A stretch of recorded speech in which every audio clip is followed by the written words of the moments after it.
तक सम्यक दर्शन का पहला कदम ही नहीं उठाया, जिसे वेद विज्ञान नहीं हुआ है, जिसने वीतराग देव शास्त्र गुरु की परख नहीं की है, जिसने आत्म स्वरूप को नहीं जाना है, वह कितने भी कदम चलता रहे कहीं पहुंचता नहीं।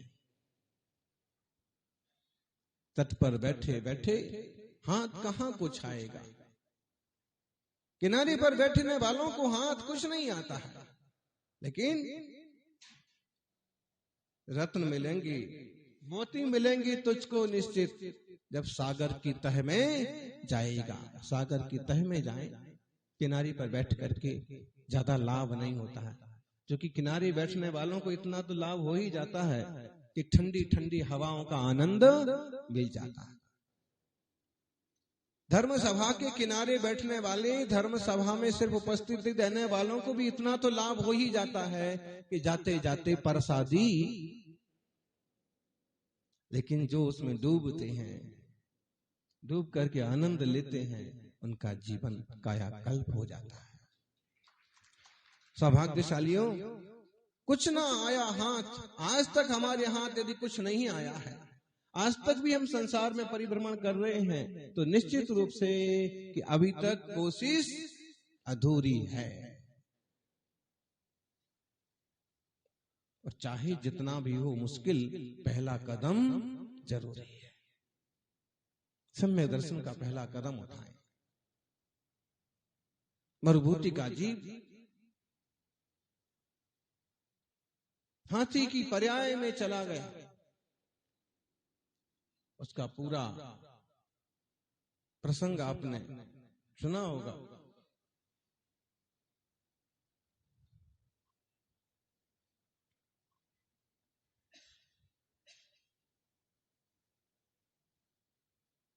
एक राजकुमार कहिए, एक मंत्री का जीव कहिए, हाथी की पर्याय में चला गया और कमठ नांग की पर्याय में चला गया। सुनने और समझने जैसी कहानी है। विश्वभूति राजा अरविंद के मंत्री हैं और उन्होंने एक दिन आग्रह किया कि महाराज, आपकी सेवा में मुझे बहुत दिन हो गए हैं, कृपा करके मुझे आज्ञा दीजिए कि मैं आत्म कल्याण कर सकूं। मुझे संसार परिभ्रमण नहीं करना, मुझे अपनी आत्मा को पवित्रता के मार्ग पर ले जाना है। अरविंद महाराज ने मना किया, पहले तो समझाया कि रहने दो, तुम्हारे बिना राज नहीं चलेगा, तुम्हारे जैसे प्रज्ञावान मंत्री मिलते कहां हैं। और अंततः आग्रह सुनकर के उन्हें आज्ञा देना पड़ी। विश्वभूति ने कहा कि आप मेरे पुत्रों को चाहें जिन्हें मंत्री बना दें। और राजा अरविंद ने जब परखा तो मरुभूति जो छोटा भाई था वो पसंद आया कि ये मंत्री बनने के लायक है। इसे बहुत बार देखा, ये बहुत विवेकवान है, बहुत प्रज्ञावान है। और बड़े भाई में नहीं थे गुण उतने। पूरा पार्श्वनाथ चरित्र आप पढ़िए। बड़ा होने के बाद कमठ भी वे जैसा नाम वैसा काम।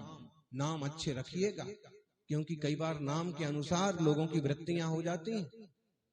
पारस नाम रखेंगे तो हो सकता है उसमें पारस जैसे कुछ न कुछ लक्षण गुण आ जाएं।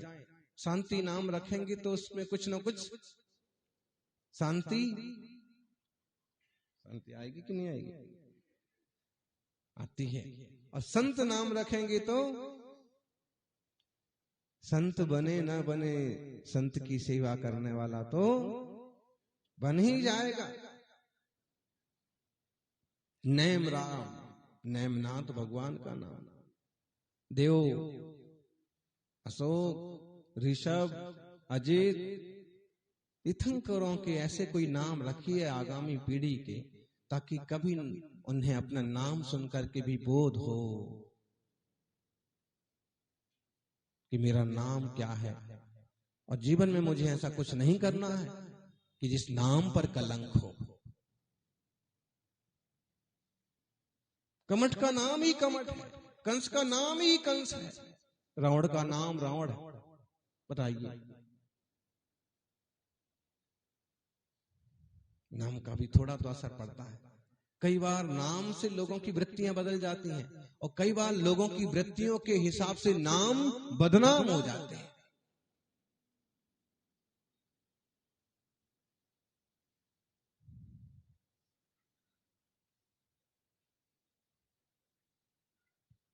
गुणवंत,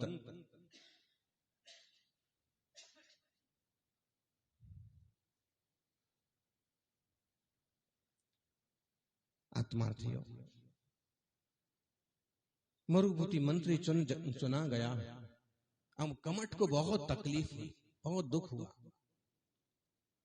बहुत बार होता है परिवार में 5-7 भाई हैं, परिवार बड़ा है, उसमें 1-2 ही ऐसे होते हैं कि जो समाज में नेतृत्व कर पाते हैं, परिवार की भागदौड़ संभाल पाते हैं। अगर वो आपस में समझदार हैं तो ये समझ लेंगे कि कोई तो है ना, अपने परिवार से ही है, वो नेतृत्व कर रहे, बढ़िया बात है, परिवार का नाम हो रहा है ना, हैं?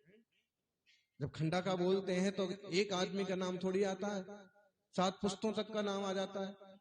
तो भाई ठीक है, बड़े भाई साहब कर रहे हैं, छोटे भाई साहब कर रहे हैं, लेकिन एक छवि तो बनी हुई है। अब सबके मन में ये आना चाहिए कि जो कुछ भी है अच्छा है और हम सब धर्म काम में एक साथ शामिल हैं, हम अच्छे काम करने के लिए सब साथ हैं। कहीं मंदिर बन रहा है, दान दिया जा रहा है, हमारा कोई विकल्प नहीं है। और कई बार क्या होता है कि 2 भाइयों में से एक ज्यादा फेमस हो गया तो दूसरे को थोड़ा सा कुड़कुड़ाने लगता है। अरे कुड़कुड़ाने की जरूरत, तुम्हारा भाई है, तुम्हारा कुटुंबी है, तुम्हारी जाति का है, तुम्हारी समाज का है, तुम्हारे गांव का है, कोई आगे बढ़ रहा है तो उसको शुभकामना दो, कुड़कुड़ाओ मत। क्यों? कहीं ना कहीं उसमें आपका भी सम्मान छुपा हुआ है। कमठ ने इस बात पर गौर नहीं किया, उसे इस बात से जलन हो गई कि मरुभूति का इतना सम्मान क्यों है। राजा का रथ लेने आता है, राजा के बाजू में आसन लगता है, राजा हर बात पूछता है और मेरी कोई कीमत नहीं है। ये सोच लेता कि जब छोटे भाई की इतनी वैल्यू हो रही तो उसके कारण क्या है, गुण होंगे ना कुछ, या तो मैं वैसे गुण विकसित करूं या फिर ऐसा सोच के संतुष्ट हो जाऊं कि छोटे भाई की तो कीमत हो रही है, मुझे इतना उबलने की क्या जरूरत है। जब उसे इतनी वैल्यू मिल रही है तो मुझे कोई वैल्यू मिले ना मिले क्या फर्क पड़ता है, लोगों की नजर में तो आता ही है। कोशिश करना चाहिए कि परिवार कुटुंब को साथ लेके चलें, जैसे मरुभूति ने भी की कि बड़े भाई को बराबर सम्मान देता, बराबर पूछता, लेकिन वो तो कुछ और ही लक्षण लेके आया था। और फिर वो घटना घटती है, मरुभूति को किसी कारण से युद्ध के काम से बाहर जाना होता है और यहाँ वह उसकी पत्नी के साथ, छोटे भाई की पत्नी के साथ बुरा व्यवहार करता। दुष्ट लोग आज ही पैदा नहीं हो गए हैं, पहले भी रहे हैं, लेकिन उनकी कुछ अपनी मर्यादाएं रही। आज तो सारी मर्यादाएं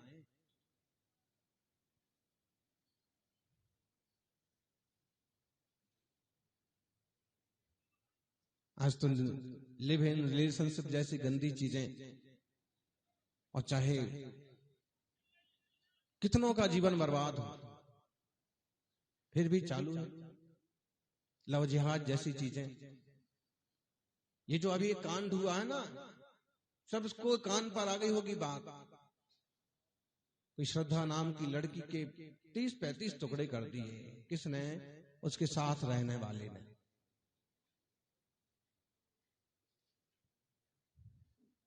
मुसलमान है कि कौन है इस पर मत जाइए, लेकिन इस तरह की वृत्तियों में ऐसे ही नुकसान होते हैं।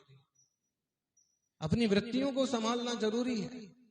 कमठ नहीं संभाल पाया अपने आप को और उसने वो बुरा व्यवहार किया कि राजा अरविंद बुरी तरह से नाराज हो गए और उसको नगर से निकाल दिया। मरुभूति आया, उसने राजा को भी मनाया।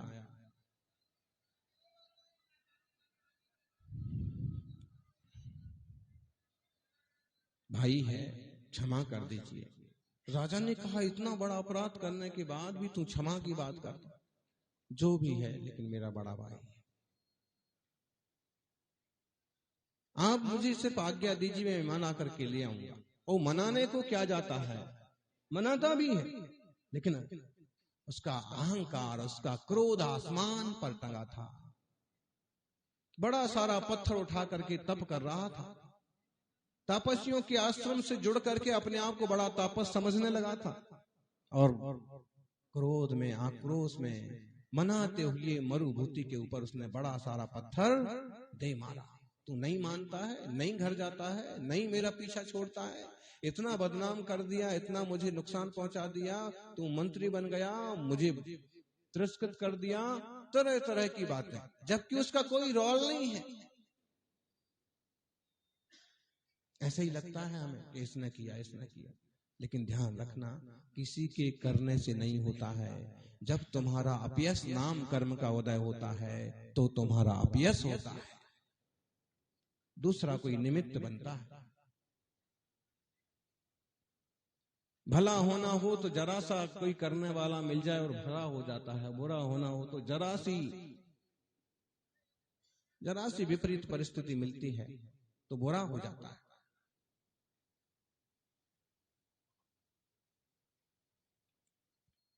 देखिए ये ना महेश खंडा का आंखों का प्रॉब्लम है। बता रहे थे कि बोले समुद्र का पानी या सूरज की किरणें लग जाने से मेरे कोई तकलीफ हो गई। अभी तो कारण है, निमित्त है, पीछे का कोई कर्म का उदय भी हो सकता है।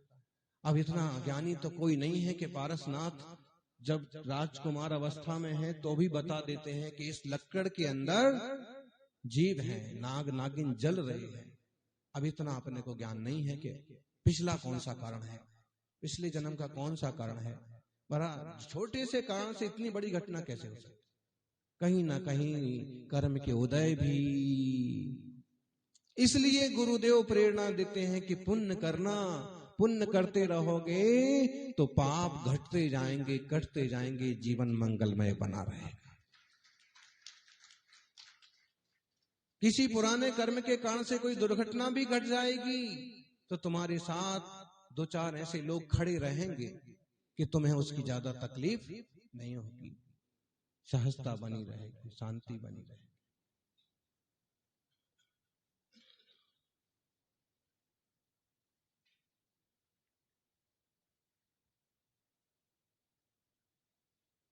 पत्थर की मार से मर करके मरुभूति का जीव उसी वन में हाथी हुआ, हाथी हो गया। ज्ञानी मंत्री का जीव क्या बन गया? हाथी बन गया। अभी तक राज्य में राज कर रहा था, नीतियां बना रहा था, लोगों के सर माथे पर था, और अब परिणाम जरा से बिगड़ गए और हाथी की पर्याय में चला गया। और जो वह कमठ का जीव है वो भी तपस्वियों के द्वारा आश्रम से निकाल दिया गया और भटक भटक के मरा, और मर करके भूख प्यास से मर करके क्रोध बस उसी जंगल में नाग हो गया, सांप हो गया, कुक्कुट सर्प बन गया। ज्ञानी कभी भी मन में जहर नहीं पालना, बुरा नहीं मानना, इस बात को समझना। जैसे हम कभी कभी कहते हैं कि मैंने तो जहर का घूंट भी रखा है। क्यों भी रखा है साहब? मेरे काका ने मेरे पिताजी के साथ ऐसा व्यवहार किया था, मेरे दादा ने मुझे इतना तिरस्कृत किया था, मेरे मामा ने, मेरे भाई ने, मेरे मित्र ने। अब एक घटना ऐसी बन गई कि हम कहते हैं कि मैंने तो, अरे भाई जहर का घूंट क्यों पी रखा है? क्या जरूरत पड़ी है? किसने कहा? मान सम्मान अपमान, व्यवहार में ऊंचा नीचापन, छोटी बड़ी भूलें तो जिंदगी में होती रहती हैं। तुम्हें याद है कि उनने मेरे साथ ऐसा किया था, लेकिन तुम्हें ये याद नहीं है कि मैंने भी क्या क्या किया था। बोलो, मुझे जो करना चाहिए मैंने वो तवज्जो नहीं दी, मैंने वो सम्मान नहीं रखा, मैंने उस ढंग से उनसे प्रेम से बात नहीं की, तो मुझे ये नहीं पता कि मैं कहां रॉन्ग हूं, कहां गलत हूं। मुझे ये पता है कि कि उनने मेरे साथ ऐसा तिरस्कार किया था और मैंने तब से जहर का घूंट पी रखा है और मैं बिल्कुल बदला लूंगा, बिल्कुल कभी उनका मुंह नहीं देखूंगा, सम्मान नहीं करूंगा, मिलूंगा नहीं। ऐसे करते हैं कुछ लोग। एक तो जैनी के संस्कार हैं कि छोटी मोटी चीजें यूं हल हो जाती हैं कि कसाय पाल के रखोगे, मन में जहर भर के रखोगे तो क्या होगा। इस भाव में तुम मुंह से बोल रहे हो मैंने जहर का घूंट पी रखा है, जो संपत्ति मुझे मिलना चाहिए थे उसने लूट ली और मैं तो लुट गया, मैंने तो जहर का घूंट पी रखा है, मेरे से बदला अतिथि बनता नहीं है, जब मौका आएगा तो मैं। ऐसे लोग सोचते हैं। आप में भले ऐसा कोई ना निकले, लेकिन दुनिया में ऐसे लोग भी होते हैं।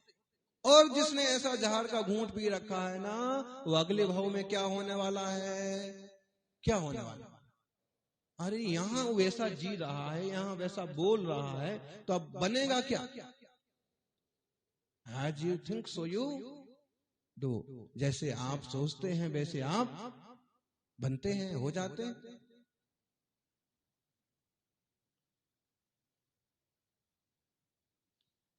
तुमने मेरा गुस्सा नहीं देखा, मेरे पास मत आना। और जो इस ढंग से सोचते ना, वो ऐसे ही बन जाएंगे कि उनके पास कोई नहीं आएगा।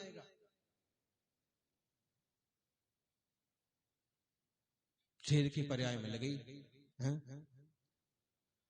सांप की पर्याय में लगी। भाई जीव तो शाश्वत है और सारे जीव सुख दुख समझते हैं। कल एक बड़े पुलिस अधिकारी आए थे, उदय सिंह, संत जी उनको हमारे पास उधर दर्शन कराने के लेके आए कि देखो हमारे साधु कैसे साधना करते हैं, इनके पास एक चिंदी भी नहीं मिलेगी तुम्हें, लकड़ी के पाटी पर विश्राम करते हैं। 6 बजे थे लगभग, तो फिर हमने 2-5 मिनट संबोधन करना उचित समझा।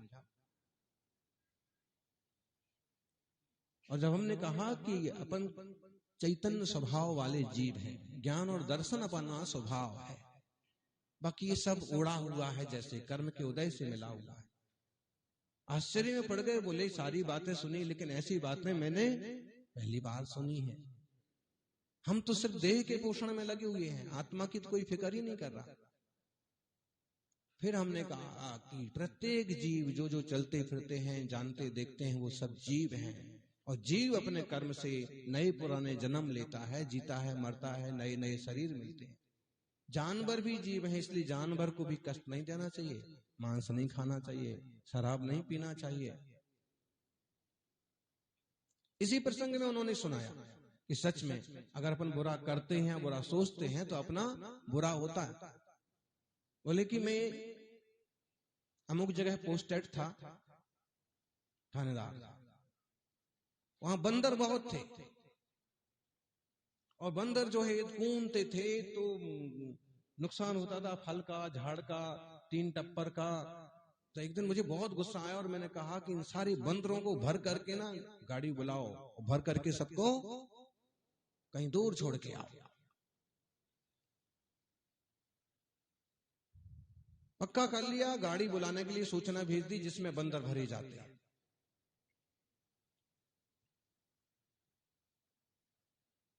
थोड़ी देर में क्या हुआ कि मेरे पिछले किसी किस्से को, किसी केस को लेकर के आईजी ने मुझे सस्पेंड कर दिया। मतलब वो थाना ही छूट गया मेरा। मैं यूं उदास सा बैठा था, गाड़ी आ गई थी बंदर भर के ले जाने के लिए। तभी एक कोई बूढ़ा कार्यकर्ता, काम करने वाला, पुलिस वाला या वहां का रखवाला, वो आके और बोलता है कि साहब क्यों इन बंदरों के साथ अन्याय करते हो, ये बरसों से यहाँ रहते हैं, खेलते हैं, कूदते हैं, खाते हैं, पीते हैं, अगर आप इनको यहाँ से कहीं भेजोगे तो इनको कितनी तकलीफ होगी, इनको कितना बुरा रहेगा, इनका तो घर उजड़ जाएगा। और बोले कि मैं पहले ही से परेशान जैसा था, लेकिन उसकी बात सुनकर के मुझे थोड़ा लगा कि मैं कहीं रॉन्ग हूं। ये कर क्या रहे हैं, ये थोड़ा उधम करते हैं, थोड़े फल खा जाते हैं थोड़ा सा, लेकिन वातावरण भी कितना बढ़िया बनता है इनके रहने से। तो मेरे मन में आया कि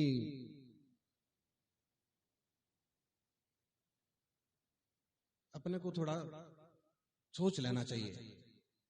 गाड़ी आ गई थी, मैंने आदमी को, गाड़ी वाले को बुलाया कि तुम्हारे आने जाने का भाड़ा कितना है। तो उसने कहा कि 4000 रुपए, और बंदर और सारे जानवर को पकड़ करके भरने का अलग से।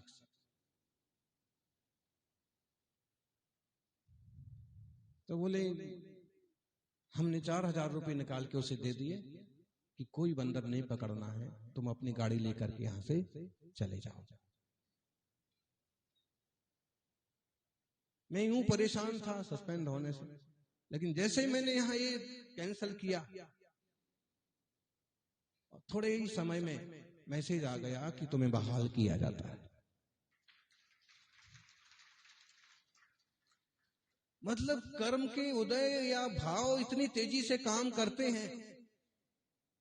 तो बोले कि मैंने उनको वहां रहने के लिए अपना मन बना लिया कि इनको यहीं रहने दो, इनको कहीं नहीं भिजवाना है। और ऐसा मन बनते ही और वो फैसला भी बदल गया। वो जीत है। कर्म के उदय से हाथी बन गए, बंदर बन गए, सांप बन गए। अभी हम जहां पहाड़ी पर केस लॉन्च कर रहे थे, वहां नीलगाय भी, हिरण भी, खरगोश भी, सांप भी हैं, जंगल है, कहां जाएंगे। बस ये तो आपको समझ होना चाहिए कि हम अच्छे तो सब अच्छे।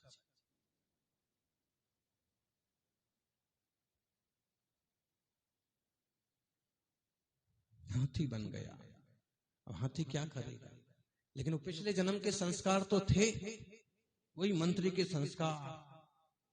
अपने आप को जंगल का राजा समझता था, सबसे बड़ा था, शक्तिशाली था, शरीर का भी खूब विकास हुआ, और शेर भी उसके सामने आने से डरता था। फिर वो घटना जुड़ती है कि कुछ सार्थवाहा शम्मेश शिखर के दर्शन को जा रहे थे कोई सेठ लोग, और मरुभूति और कमठ की इस घटना को सुनकर के राजा अरविंद को वैराग्य हो गया था कि संसार का जंजाल इतना खतरनाक है।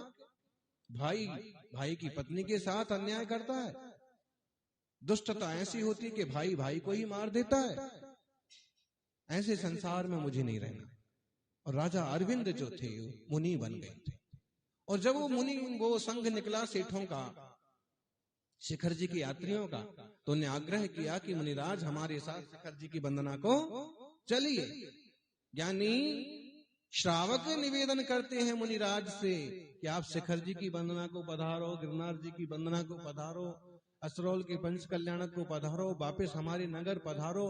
श्रावक निवेदन करते हैं और मुनिराज की भावना बन जाती है तो चल देते हैं। ऐसा नहीं होता है कि मुनिराज हों और कहें कि एक गाड़ी तैयार कर लो, 2-4 आदमी तैयार कर लो और मुझे शिखर जी की यात्रा करा दो।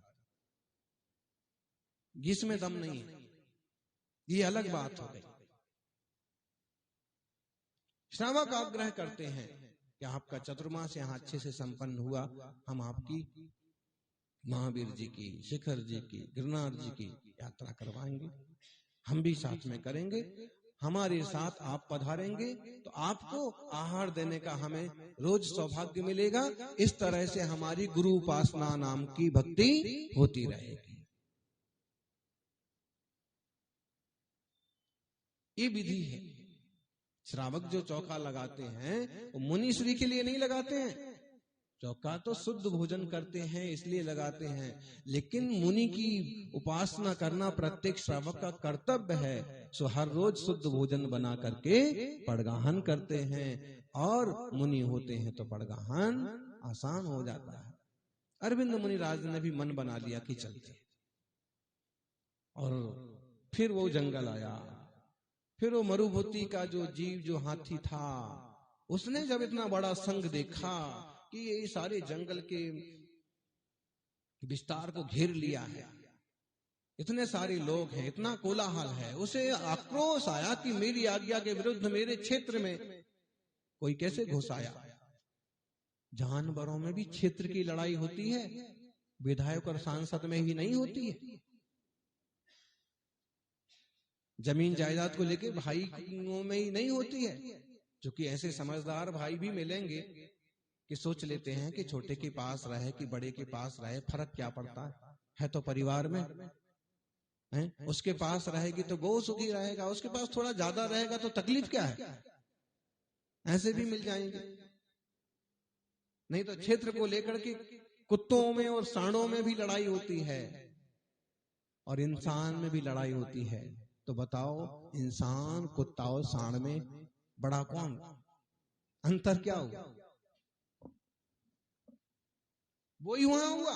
मरुभूति को इतना आक्रोश आया, कल तक अपनी राज्य की सीमाओं की रक्षा करता था, आज हाथी के पर्याय में जंगल को उसने राज्य मान लिया था और उसने संघ पर आक्रमण कर दिया। कितने लोग कुचले, कितनी गाड़ियां तोड़ दी, कितनी रसोइयां बिखरा दी, कितने सारे पेड़ उखाड़ दिए। इस धमा चौकड़ी में लोग चीख चिल्ला रहे थे, लेकिन अरविंद मुनिराज एक वृक्ष के नीचे चुपचाप शांति से ध्यान में खड़े हुए थे। हाथी ने देखा कि यहां भी कोई खड़ा है और उनकी तरफ चिंगाड़ता हुआ दौड़ा। लेकिन पास में जाते जाते जाते ऐसा, सारे लोग मेरे को देख के भाग रहे हैं, डर रहे हैं। ना ये भाग रहे हो ना डर रहे हैं, मामला क्या? उसने उनकी मुद्रा को निहारा तो उनकी मुद्रा में, उनकी छाती पर श्रीवत्स जैसा एक चिन्ह था, सुंदर चिन्ह था छाती पर, जो कि मरुभूति की पर्याय में उस मंत्री के जीव ने देखा हुआ था। हाथी को वो चिन्ह देख करके याद आ गया कि ये तो हमारे महाराज अरविंद हैं, ये मुनि कैसे बन गए। और तब वह मुनिराज उपदेश देते हैं, क्या हो गजराज, अहो गजराज, मंत्री की पर्याय में तुम्हें सुख नहीं मिला, शांति नहीं मिली, अधिकार नहीं मिले, हाथी की पर्याय में क्या कर लोगे? मंत्री की पर्याय में तुमने अपना जीवन नहीं सुधार पाया, कम से कम स्त्रियंच पर्याय में ही सुधार लो। और कहते हैं कि हाथी को भी मुनिराज की भाषा समझ में आ गई। होनहार अच्छी होती है तो जानवर भी इंसान की भाषा समझ जाता है, और होनहार बुरी होती है तो बेटा भी बाप की बात नहीं समझ पाता, इंसान ही इंसान की बात नहीं समझ पाता।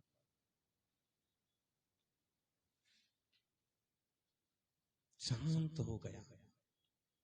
हिंदी कवियों ने भी पार्श्वनाथ चरित्र को कविता में लिखा।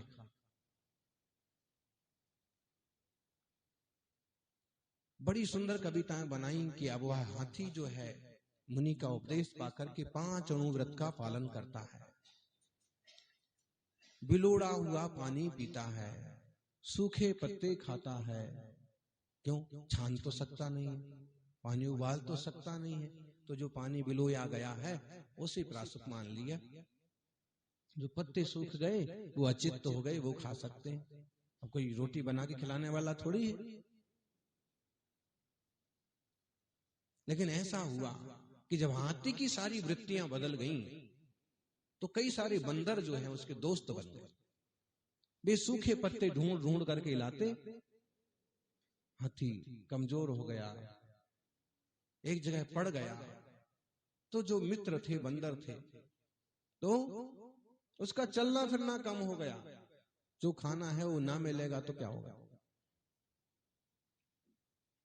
बंदर भी उसकी सहायता करते।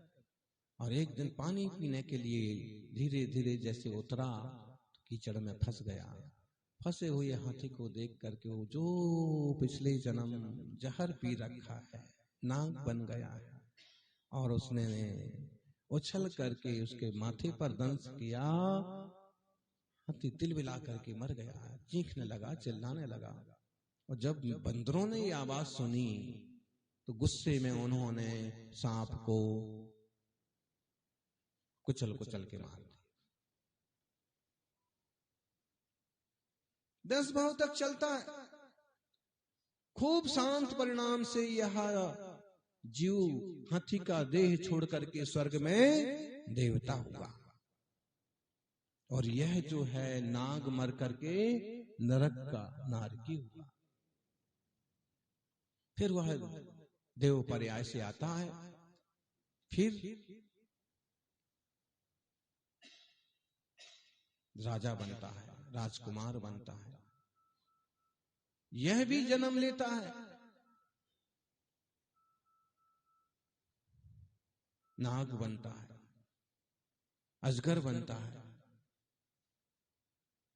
जब वह राजा मुनिराज बन जाते हैं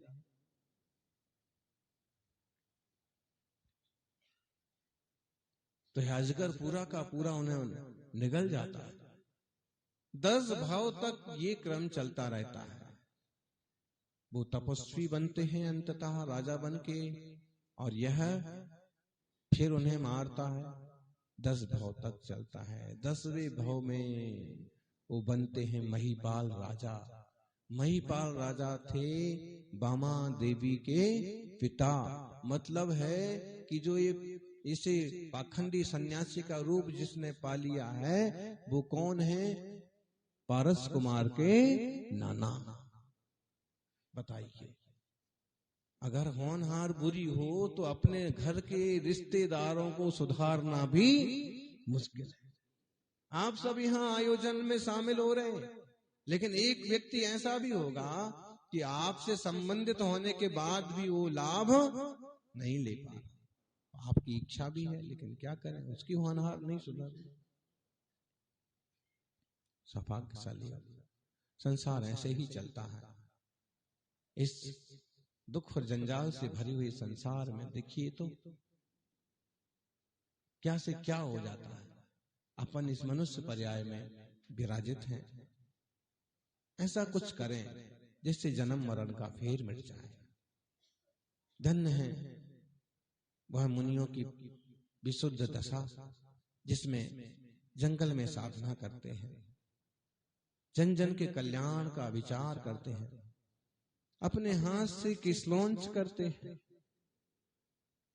मुनिराज कितने स्वावलंबी होते हैं कि बाल भी दूसरे से और उस तरह से नहीं कटवाते हैं, किसलौंच करते हैं। बताइए, कैंची से नहीं करते। और ना बड़े बड़े दाढ़ी मूछ रख लेते हैं बाल, अपितु 4 महीने के भीतर, 3 महीने के भीतर किसलौंच करते हैं कि इसमें कोई जीव ना पड़ जाए। और शरीर से कैसी विरक्तता। बताइए, कितना पवित्र और स्वावलंबन का, अयाचना का मार्ग है कि अपने बाल भी खुद अपने हाथ से निकाल करके फेंक देते हैं, उसके लिए भी किसी से याचना नहीं करते। फिर बताइए, मुनि किसी से कुछ क्यों मांगेंगे? कुछ क्यों मांगेंगे कि मुझे ये दे दो, मुझे वो दे दो, मुझे ये लगता है, मुझे वो लगता है। भाई तुम्हारी भावना बन रही है तो श्रावकों के योग्य कोई काम हो वो करो। जिन धर्म की प्रभावना के लायक कोई काम हो तो को करो। नहीं गुरुजी आप बता दो। अच्छा, उनकी नजर में भी कोई धर्म की सेवा का काम जैसा दिखे तो कदाचित इशारा कर दें, बाकी याचना का कोई काम नहीं होना चाहिए।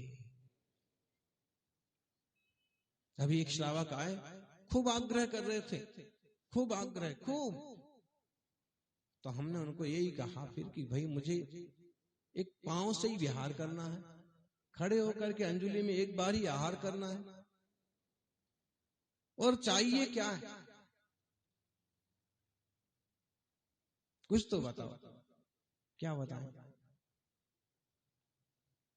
श्रावक तो सिर्फ इतना करे कि शुद्ध भोजन बनाए अपने परिवार के लिए और मुनिराजों का पड़गाहन करके उनकी उपासना करे। ये सबसे बड़ा दान है, जीवन का सारांश है। 6-6 महीने, साल भर और बरसों बरस तक मुनि संघ की सेवा का लाभ लेने वाले सौभाग्यशाली हैं।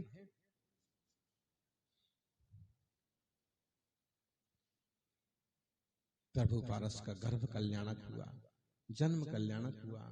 जीवन में कई सारी घटनाएं घटी होंगी, लेकिन हमारे पास तो 2-4 घटनाएं हैं, लेकिन वो 2-4 घटनाएं भी कितनी महत्वपूर्ण है। संबोधित करना चाहिए। अगर कोई व्यक्ति गलत रास्ते जाता है तो उसे संबोधित करो, ताकि उसकी आत्मा का नुकसान ना हो, उस व्यक्ति का नुकसान ना हो। हे साधु, हे तापस, क्यों इस लक्कड़ में जीव जलाते हो?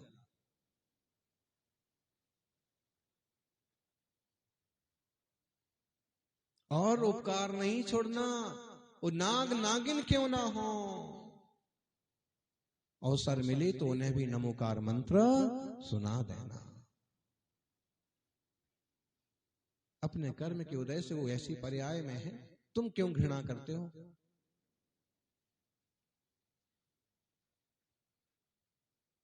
अगर तुम्हें लगता है कि खतरनाक होते हैं तो आप भले दूरी बना के रखो, लेकिन किसी को तकलीफ देने की जरूरत नहीं है। इंसान तो ठीक, एक समझदार व्यक्ति जानवर को भी तकलीफ नहीं देता है। अपन वैसे बने जैसे पारस के गुण थे, और इसलिए पारस आज भी हम सबके हृदय में बसे हैं। देखो ऐसी सुंदर उनकी आकृति, प्रतिमा जी, कि उनकी वह मुख मुद्रा ही बोलती है कि इंसान का जीवन कितना शांत, सौम्य और सहज होना चाहिए।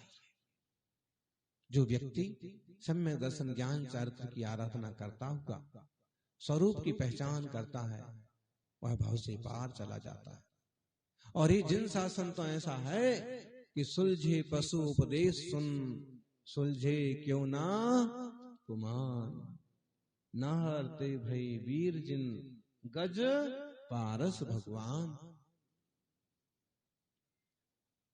हाथी की पर्याय से विकास करता करता करता करता वह जी पारसनाथ हो गया। सिंह की पर्याय से बढ़ता बढ़ता वह जी महावीर हो गया। हम आज भी जहां के तहां जैसे हैं, लेकिन जहां के तहां नहीं है। कुछ तो पुण्य सत्ता में है कि हम इंसान के चोले तक पहुंच गए, और इस इंसान की पर्याय में भी आपको ऐसा कुल मिला, ऐसा परिवार मिला, ऐसा माहौल मिला, ऐसा नगर मिला कि जहां आप धर्म ध्यान के आचार विचार की वृत्तियों को जीवन में धार करके आत्मा को परमात्मा बना सकते हैं। अब सबका मंगल हो, जीवन उज्जवल हो, शांति और आनंद के फूल खिलें, यही मंगल भावना। जय बोलिए 24 तीर्थंकर भगवान की। सबसे बड़ी बात है कि यहाँ एक प्रतिमा जी का नहीं, एक प्रतिमा के ही पंच कल्याणक होने थे, लेकिन इन जीवों का इतना पुण्य है और परिवार का इतना पुण्य है खंडाका का कि एक नहीं 101 प्रतिमाओं के पंच कल्याणक। और उसमें भी जैसी प्रतिमाओं के दर्शन को लोग तरसते हैं, रत्नों की प्रतिमाएं भी सम्मिलित हैं। बोले भव्य पंच कल्याणक महा महोत्सव की